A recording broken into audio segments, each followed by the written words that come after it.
Hola, bienvenidos a todos a mi primer video. Mi nombre es Natalie Zamora. Formo parte del Colegio Técnico Luis Arboleda Martínez y actualmente estoy cursando el tercer año de bachillerato en la especialidad Climatización Paralelo B.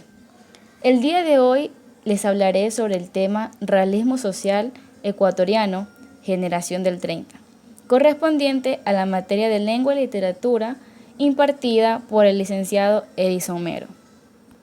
Existió un tiempo donde la literatura retrataba la belleza, las virtudes, la valentía, la elocuencia y lo bello. Hasta inicios del siglo XIX, donde en Europa surge una corriente llamada realismo, con autores que presentaban en sus obras un retrato de la sociedad, quienes las llevaban a la cruda realidad. En el Ecuador, esta corriente se llamó Generación del 30 o Realismo Social Ecuatoriano.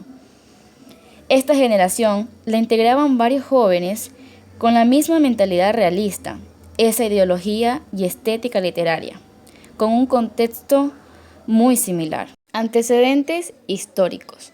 Los antecedentes históricos influyen en la generación del 30 de una manera directa por distintos motivos. En lo económico, el realismo social como movimiento literario surgió en un país mísero e inestable. Fue gracias a la caída de la exportación del cacao. Tras la Primera Guerra Mundial, cuando se detuvo el comercio internacional del cacao, dejando al Ecuador totalmente afectado, y esto no es suficiente hasta que llegaron las plagas un tiempo después, que fueron estas quienes acabaron con las plantaciones del cacao ecuatoriano por completo. En lo político, el gobierno plutocrático, es decir, nuestro gobierno o presidentes fueron y son manipulados por los banqueros, las cámaras de comercio, los exportadores, y estos presidentes solo creaban leyes a favor de sus posiciones o conveniencias. En lo social, tenemos Revolución Juliana 1925. Aquí se dio un gran conflicto, a pesar de que la intención fue sepultar esta jerarquía de los presidentes, ese gobierno plutocrático.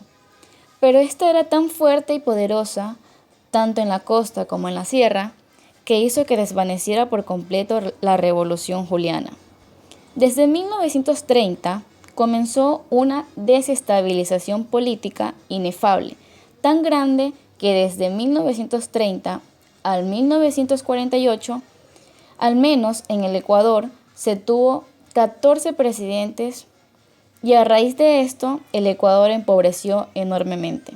Por otro lado, o tratando de entrelazar todo esto, las clases minoritarias comenzaron a tener alzamiento de voz con Eloy Alfaro, y gracias a él se trató de eliminar las formas de explotación hacia las personas desfavorecidas económicamente.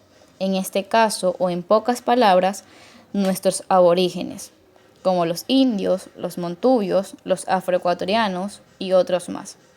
Esto llevó a una nueva intelectualidad que se veía reflejada en el arte de todas las personas desfavorecidas. Características del realismo social ecuatoriano. 1. Se escribieron los dialectos puros de cada región. Se dejó de lado la literatura castiza, es decir, la literatura basada en leyes y estructuras gramaticales, y se basaron en el realismo de todas las regiones de donde pertenecían los aborígenes. 2. Mostrar la compleja vida y las costumbres de todos los aborígenes.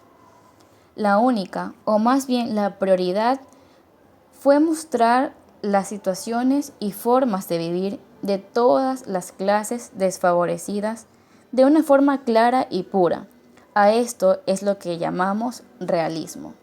Un ejemplo es el libro de cuentos Los que se van, escrito por los autores Gallejos Lara, Gil Gilbert y Aguilera Malta. Temas tratados durante la generación del 30.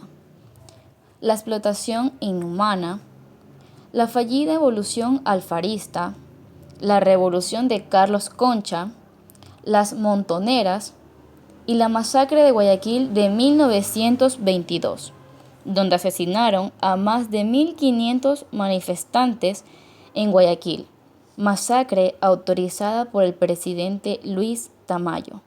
Esto es un claro ejemplo de lo antes mencionado, un gobierno plutocrático.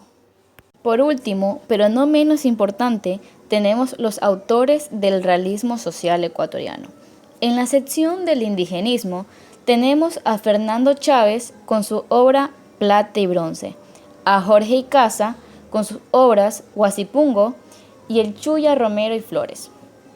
Referente a la negritud, que fue escrita por afrodescendientes y se basó en mostrar la explotación hacia estos. Tenemos a Nelson Estupiñán Vaz, con su obra Cuando los guayacanes florecían.